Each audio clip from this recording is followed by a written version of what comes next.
എടാ മറുതീരാ, എനിക്ക് സന്തോഷം കൊണ്ട് സഹിക്കാൻ വയ്യടാ. ആര് ചെയ്ത പുണ്യമോ എന്റെ താരകയുടെ കല്യാണം നിശ്ചയിച്ചടാ.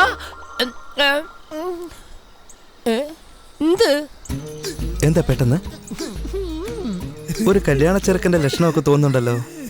കുറച്ചു നാളും കൂടെ ക്ഷമിച്ചു കഴിഞ്ഞാൽ വേണമെങ്കിൽ ഒരു 60-ാം കല്യാണം വരണം. കളിയാക്കരുത്. നീ ഒരു കാര്യം ചെയ്യണം. ഞങ്ങളുടെ കല്യാണം നീ മുന്നിൽ നിന്ന് വേണം നടത്തിത്തരാൻ. തകർത്ത് കളയാ നമുക്ക്. അയ്യ, അതെല്ലാം കൺമുന്നിൽ വെച്ച് കഴിഞ്ഞാൽ നാണക്കേടായി പോകും. അതൊന്നും ശരിയാവത്തില്ല. നീ ഒരു കൗമാരപ്രായക്കാരനാണല്ലോ. നിന്റെ വരുംകാല ഭാര്യ എങ്ങനെ സന്തോഷിപ്പിക്കണമെന്ന് തീർച്ചയായിട്ടും സ്വപ്നം കാണുമെന്ന് എനിക്കറിയാം. അതിലൊരു 3 കാര്യങ്ങൾ നീ എന്നോട് പറയുകയാണെങ്കിൽ ഞാൻ അതുപോലെ തന്നെ അവളോട് പോയി പറഞ്ഞ് കാര്യങ്ങൾ സാധിച്ചെടുത്തേനെ. പറഞ്ഞു തരുവോ? എന്താ വേറൊരു സംശയം ഞാൻ ചോദിക്കട്ടെ? ഈ ആദ്യ രാത്രിയില് ശാന്തി മുഹൂർത്തത്തിന് പാലും പഴമൊക്കെ വേണമല്ലേ?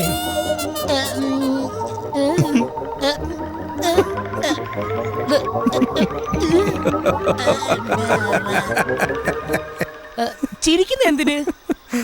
പാലും പഴം ഉണ്ടാവണം. അത് ശരീരത്തിന് ബലം ഉണ്ടാവണം.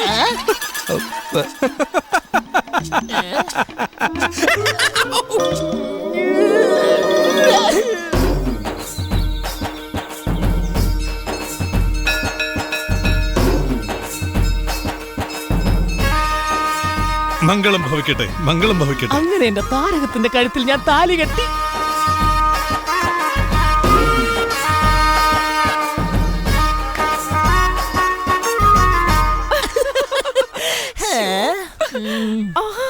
എന്റെ മഞ്ഞക്കിളി, ഈ ഒരു അവസരത്തിന് വേണ്ടി ഞാൻ ഇത്രയും നാളും കാത്തിരുന്നത്. താമരേ ചേട്ടാ, ചേട്ടാ, എന്താ ഇങ്ങനെ ഈ രാത്രി തേടുന്നേ? നിന്റെ അച്ഛന് പൂക്കച്ചവടം ഉണ്ടോ? എന്താ ചേട്ടാ അറിയാൻ മേലത്തെ പോലെ ചോദിക്കുന്നേ? കച്ചവടത്തിന് വെച്ചിരിക്കുന്ന പൂവെല്ലാം കൂടെ കൊണ്ടുവന്ന് ഇവിടെ മുഴുവനും കെട്ടിത്തൂക്കി ഇട്ടിട്ടുണ്ട്. ഇതൊരു മണിയറയായിട്ടൊന്നും എനിക്ക് തോന്നുന്നില്ല. ഏതോ പൂക്കടക്കകത്ത് കയറിയ പോലെ. അല്ലേട്ടാ, ഈ അന്വേഷണമൊക്കെ ഇപ്പൊ അത്യാവശ്യമാണോ? ഞാൻ ഈ മണിയറ അലങ്കരിച്ചത് എങ്ങനെയുണ്ട്? നിനക്ക് അഹങ്കാരം കുറച്ച് കൂടുതലാ. ഇത്ര തവണ പറഞ്ഞിട്ടുണ്ട് ഏടത്തി ഏടത്തി വിളിക്കരുതെന്നാ. ഇനി ഏടത്തി വിളിച്ചാലുണ്ടല്ലോ കൊന്ന് കുടിച്ചും കൂടി കളയും. എനിക്ക് 3-ാമതൊരു കൊച്ചുണ്ടാകുന്നതുവരെ എന്റെ മുഖത്ത് നോക്കിപ്പോയി. അപ്പൊ 4-ാമത്തെ ശേഷം പ്രശ്നമില്ലല്ലേ? ഇറങ്ങി പോടാ അങ്ങോട്ട്. മരുമകനെ, എന്തുണ്ടായി? എന്തുണ്ടായെന്നാ? എവനകത്ത് വന്നേ ഒരു കൊച്ചു പെണ്ണ് മണിയറയിൽ ഇരിക്കുമ്പോ അവൾ എന്തെങ്കിലും കണ്ട് പേടിച്ചാൽ ഞാൻ ആരോട് പോയി സമാധാനം പറയും?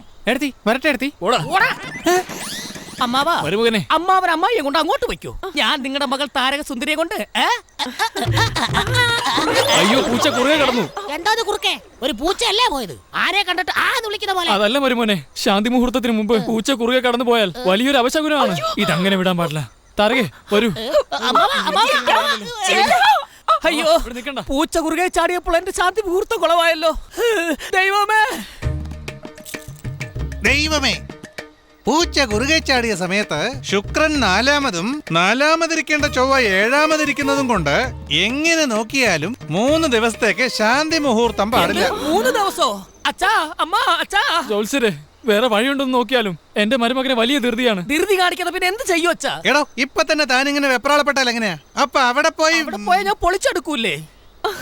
അല്ല, എല്ലാത്തിനും നമുക്കൊരു പരിഹാരം ഉണ്ടല്ലോ. ഇതിന് നിങ്ങളൊരു പരിഹാരം പറയുകയാണെങ്കിൽ ചടക്കെന്ന് പറഞ്ഞ് കേടായ വണ്ടിയായാലും ഓടിച്ചേനെ. പരിഹാരമല്ലേ? അതില്ല. മരുമകനെ, ശാന്തി മുഹൂർത്തം 3 ദിവസം കഴിഞ്ഞാവട്ടെ. ഒറ്റയടിക്ക് കിണറ്റിലെ വെള്ളം ആരും കൊണ്ടുപോവില്ല. ദാഹം തോന്നിയാൽ കിണറ്റിലിറങ്ങി ഒരു കുടം വെള്ളം കുടിക്കുന്നതിൽ തെറ്റുണ്ടോ താരകെ? എന്ത് ഒരു കുടോ? എത്ര ദാഹിച്ചാലും ഒരു കിണ്ടി പോലും എടുക്കാൻ പാടില്ല. അയ്യോ ഇങ്ങനെ കൊണ്ട്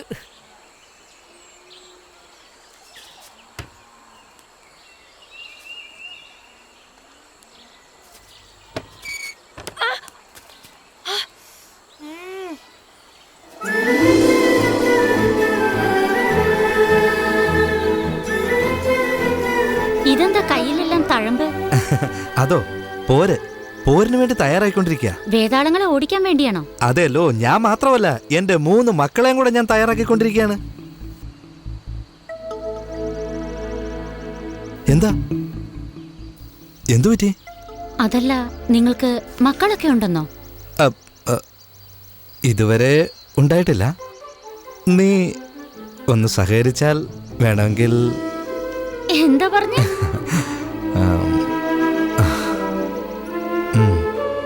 ഇനി ഒരു കുട്ടി നമുക്ക് സത്യമായിട്ടും ജനിക്കും.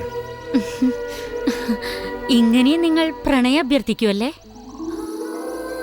അല്ല, ഈ ചിരി ഞാൻ സമ്മതമായിട്ട് എടുത്തോട്ടെ അതോ എന്താ?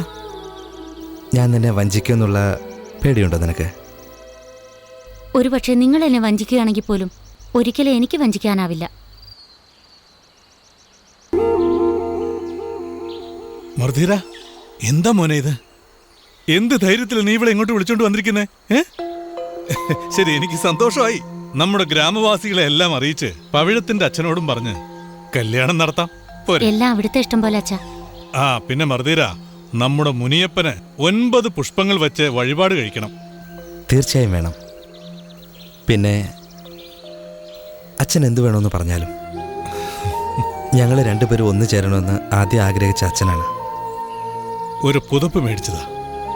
ആ പുതപ്പ് നിന്റെ ഓർമ്മയിൽ ഞാൻ പുതച്ചോളാം.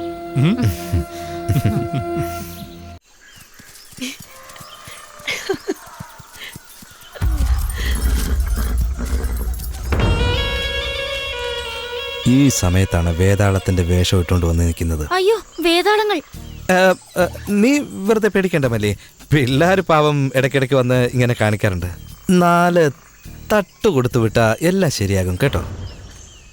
മോള് പൊക്കോ, മോടെ കണവൻ ഒരു കൈ നോക്കിയിട്ട് വരാം. കുറച്ച് നാളായി കൈയൊക്കെ ഒന്ന് അലങ്ങി.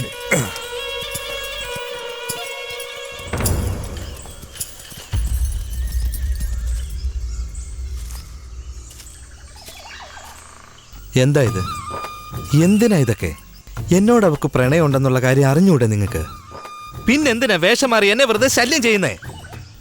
ആരെങ്കിലും വിളിച്ചോ ഇങ്ങോട്ട്? പോയിക്കോ, പോയിട്ട് വൈകിട്ട് വാ. നിങ്ങളുടെ കൂലിയൊക്കെ ഞാൻ മേടിച്ചു തന്നോളാം. ഒരർച്ചന പോയി നടത്തിയിട്ട് വരാന്ന് വെച്ചാൽ ശല്യങ്ങളോ നിൽക്കുന്ന കണ്ടില്ലേ?